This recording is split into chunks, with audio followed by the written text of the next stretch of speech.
বিসমিল্লাহির রহমানির রহিম।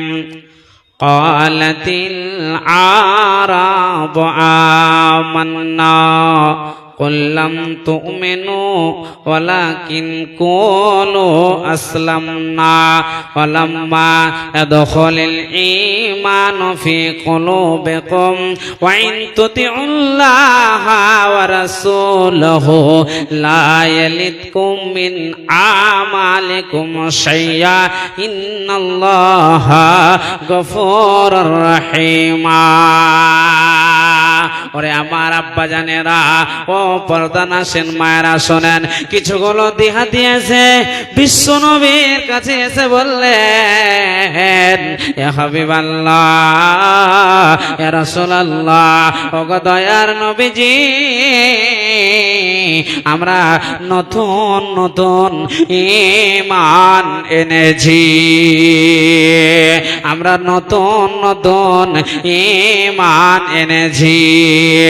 আল্লাহ বললেন, মুহাম্মদ, তুমি তাদেরকে বলে দাও, তুমি তাদেরকে জানিয়ে দাও, তোমরা যখন হিন্দু ছিলে তোমরা বলছো ঈমান এনেছে। মুহাম্মদ, তাদেরকে বলে দাও যে মানুষ যখন মুসলমান হয় রে, প্রথমে ঈমান আনে না, প্রথমে ঈমানদার বলা যাবে না, প্রথমে প্রকৃত মুত্তাকি বলা যাবে না। তাদেরকে তুমি জানিয়ে দাও, ওদের জানা নাই, বলো আমরা কুলু আসলামনা, আমরা মুসলমান হয়েছি। মুহাম্মদ, ওদেরকে ঈমানদার কাকে বলে জানিয়ে দাও, ওদেরকে তুমি বলে দাও যারা ঈমানদার হবে রে, যারা আল্লাহর প্রকৃত বান্দা হবে রে, যারা শুধু আল্লাহওয়ালা হবে, পুরুষ হোক না কেন, মহিলা হোক না কেন, যাদের ভিতরে ঈমান থাকবে তারা আল্লাহ এবং আল্লাহর রাসূলের কথাগুলোকে মেনে মেনে মেনে জীবন যাপন কাটাবে। তারা কোনোদিন ঈমানদার বেঈমান হতে পারে না। আর যারা ঈমানদার হবে রে, যারা আল্লাহওয়ালা হবে রে, যারা প্রকৃত ঈমানদার হবে, যারা দুনিয়াতে কোনো পাপ করবে না, যারা দুনিয়াতে কোনো গুনাহ করবে না, আল্লাহ তাদের জীবনের গুনাহকে ক্ষমা করে দেবে, তাদের জীবনের গুনাহকে আল্লাহ মাফ করে দেবে।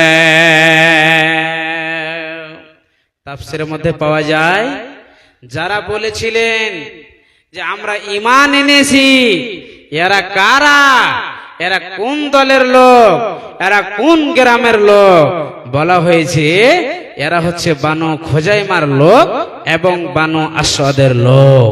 এদের কাহাত সালির এত অভাব, বাড়িতে কোনো খাবার নাই, বাড়িতে কোনো কিছু নেই, অথচ ওই কারণে এরা কি করেছে, এরা বলছে আমরা ঈমান এনেছি। ভাই আব্বাজান, একটা হাদিস আপনাকে তুলে ধরি। কাবিলা ওরাইনা ওরাইনার লোকেরা, ওকাইলার লোকেরা, এরা বিশ্ব নবীর কাছে এসে বলছেন, মুনাফিক আপনাকে জানাচ্ছি দেখেন, বলছেন ইয়া হাবিবাল্লাহ, ইয়া রাসূলুল্লাহ, দয়ার নবী গো, নতুন নতুন মুসলমান হয়েছি, নতুন নতুন কালেমা পড়েছি, আল্লাহর নবী আমাদের পেটটা ফুলে গেছে, পেটটা উঁচা হয়ে গেছে, আপনি বলেন আমরা কি করলে ভালো হব, আমরা কি করে। আল্লাহর নবী বলছেন, এই তোমরা চলে যাও আমার মাঠে, আমার মাঠে ওই উট চড়ছে, ওর পেশাব গলা তোমরা পান করবে, ভালো হয়ে যাবে। যেমন পেশাব পান করলো বন্ধু, সাথে সাথে ভালো হয়ে গেল। আর যেমন ভালো হয়ে গেল, কি করলেন জানে, কি ঘটনা ঘটালেন জানে, রাসূলের সাহাবারাকে কেটে তারা পালিয়ে গেল, ওই জানোয়ারগুলোকে নিয়ে, যাও ওগুলোকে নিয়ে পালিয়ে গেল। বিশ্ব নবীকে খবর হলো যে তারা এত বড় মুনাফিক, পেট ফোলার কারণে বিশ্ব নবীকে জানতে চান আল্লাহর নবী কেমন হয়ে আমাদের পেটটা ভালো হবে। আল্লাহ নবী বলছেন মাঠে চলে যাও, পেশাব পান করে ভালো হয়ে যাবে। আর কত বড় তারা কাট্টার মুনাফিক গো, যে তারা রাসূলের সাহাবীরাকে কেটে পালিয়ে গেল। রাসূলের তাকে পরে ধরে নিয়েছে, তাদের ব্যবস্থা করেছিলেন, মশলা করেছিলেন, বুঝতে পারলেন। একে বলে মুনাফিক। মাওলানা চলে এসেছে, একটা হাদিস বলে বিদেশ, সময় নিব না ইনশাআল্লাহ। একটা হাদিস আপনি শুনুন, সত্যি মুনাফিক কাকে বলে, একটা হাদিস শোনাচ্ছি, শুনেন। বিশ্বনবী বলেন, মুনাফিকের যার ভিতরে তিনটি গুণ পাওয়া যাবে তাকে প্রকৃত মুনাফিক বলা যাবে, ডাইরেক্ট মুনাফিক বলা যাবে। তার সামনে বলা যাবে আব্বা হোক না কেন, বেটা হোক না কেন, ভাই হোক না কেন, বেটি হোক না কেন, গ্রামের লোক না হোক না কেন, মুখিয়া হোক না কেন, মডল হোক না কেন, যার ভিতরে বন্ধুরে তিনটি গুণ বলা পাওয়া যাবে তাদের ভিতরে একবারে তাকে মুনাফিক ডাইরেক্ট বলা যাবে। বিশ্বনবী বলছেন, শুনেন, আয়াতুল মুনাফিক সালাস, ইজা হাদাসা কাযাবা ওয়া ইজা ওয়াদা আখলাফা ওয়া ইজা উতিমিনা খানা। নবীজি বলেন, উম্মত ও আমার উম্মতিরা রে, তোমরা শুনে নাও, তোমরা জেনে নাও, যাদের ভিতরে তিনটি গুণ পাওয়া যাবে রে, তারাই হলো প্রকৃত মুনাফিক, তারা হলো বেঈমান। শুনে নাও, এক নম্বর তাদের ভিতরে পাওয়া যাবে, যখন তোরা মানুষের সঙ্গে, এক ভাই অন্য ভাইয়ের সঙ্গে যখন কথা বলবে বন্ধুরে, তখনই মিথ্যা কথা বলবে, তখন ঝুঠা কথা বলবে।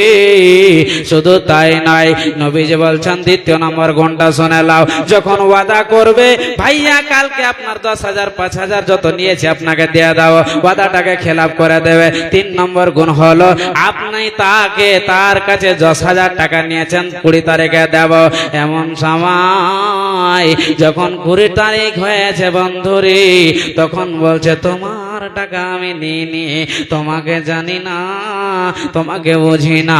অর্থাৎ বন্ধুরে টাকা নামার পর তাকে ইনকার করে দিল, আমি জানি না, বুঝি না। একেই বিশ্বনবী বলছেন এটাই হলো মুনাফিক। যাই হোক, বলার অনেক কিছু ছিল, এখান থেকে আমার বক্তব্য ইতি করছি। আসসালামু আলাইকুম ওয়া রাহমাতুল্লাহি ওয়া বারাকাতুহু।